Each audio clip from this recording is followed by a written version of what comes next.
Within this paper, I look at the different ways that the mise-en-scene, point of view, shot composition, editing, and sound within my film of choice come together to create meaning in a realistic movie.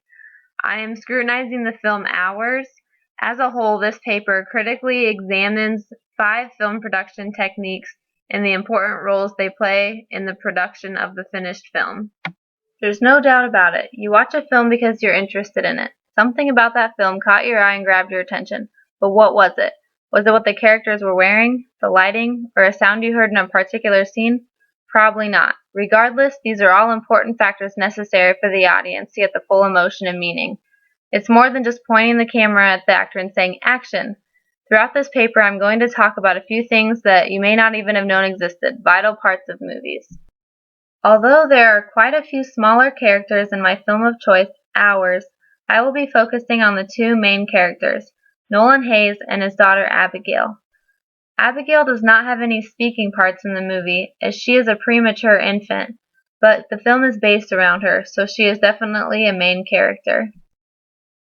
Nolan is played by the infamous Paul Walker. As O'Shaughnessy says, a key way to attract an audience and keep their attention is by having starts who are themselves often charismatic, fascinating, and well-known people play these parts. He has a great acting style, using facial expressions and his passion for acting to really bring his character to life. In the Berger article, Chapter 2, it talks about using facial expressions as signs.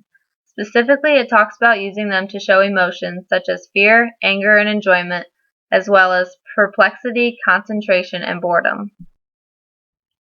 You could see the anger as he learned his wife had passed, then the sadness. Also perplexity as he saw the battery lifetime slowly go down on his daughter's ventilator. And concentration as he worked to change her diaper for the very first time. A movie is based around the growth of the character. In the beginning of my choice film, Nolan is unsure of his ability to be a dad. As he finds himself in the waiting room with Hurricane Katrina beating outside the window, you cannot help but feel nervous for him, not knowing what is going on with his wife in the emergency room.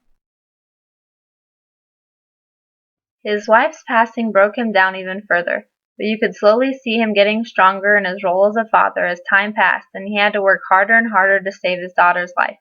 In the end of the movie, you can see him ready to be the father that his daughter needs as he holds her for the first time and cries profusely. This building of character is what sets up the narrative.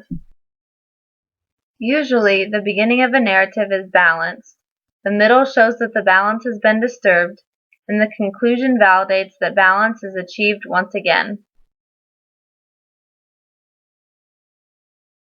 As you can see, the narrative is not just the words passing through a film or story, it is the building blocks of the story. Narratives contain all the different parts of the film that bring it together, including the characters, plots, and mise-en-scene. In this movie, the narrative is intended to grab the audience's emotions and keep them on their toes with the never-ending suspense.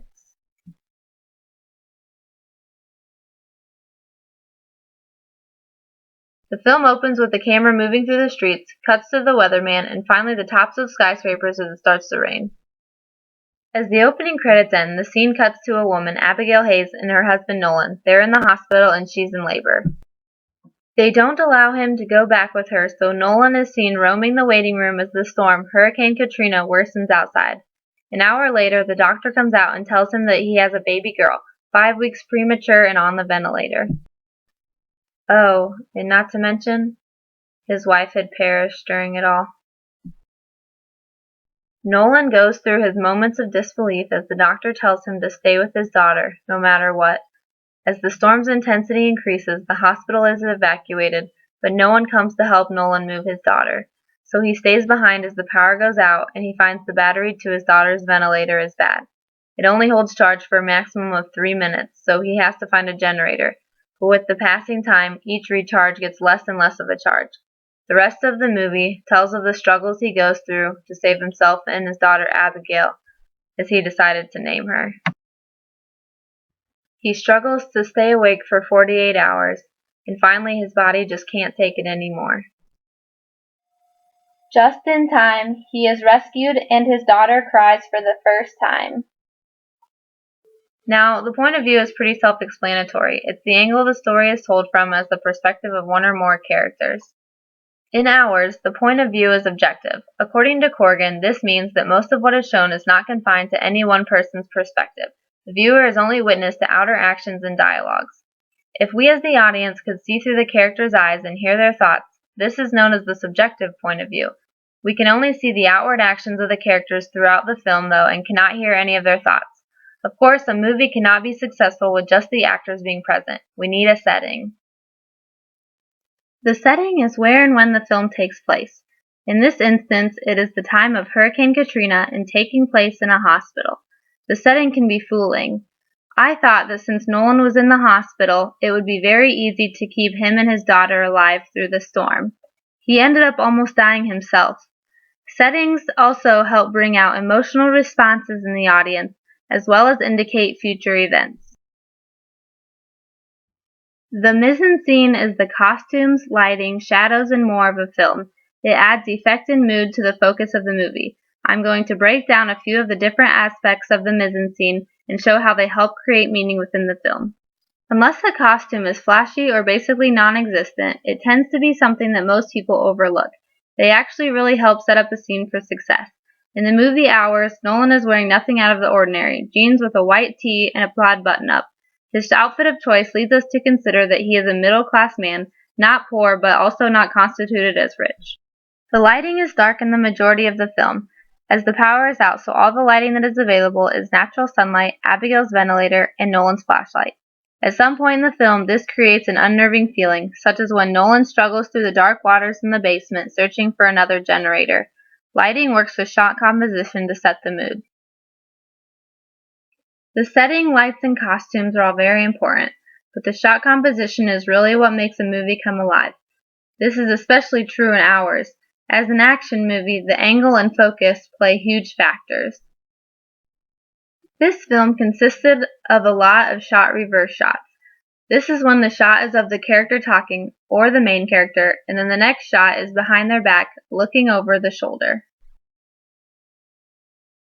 Another thing I really noticed was the focus. There are 3 types: deep, shallow, and rack. Deep focus is when the entire shot is in focus. Shallow focus is when just the foreground or background is in focus and the other is blurry.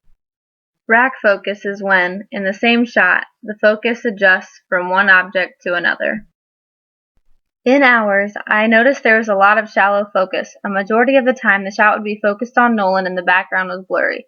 This helped create a sort of eerie feeling since the audience could not make out shapes and shadows in the background very well. The next big factor in the production of a film is sound.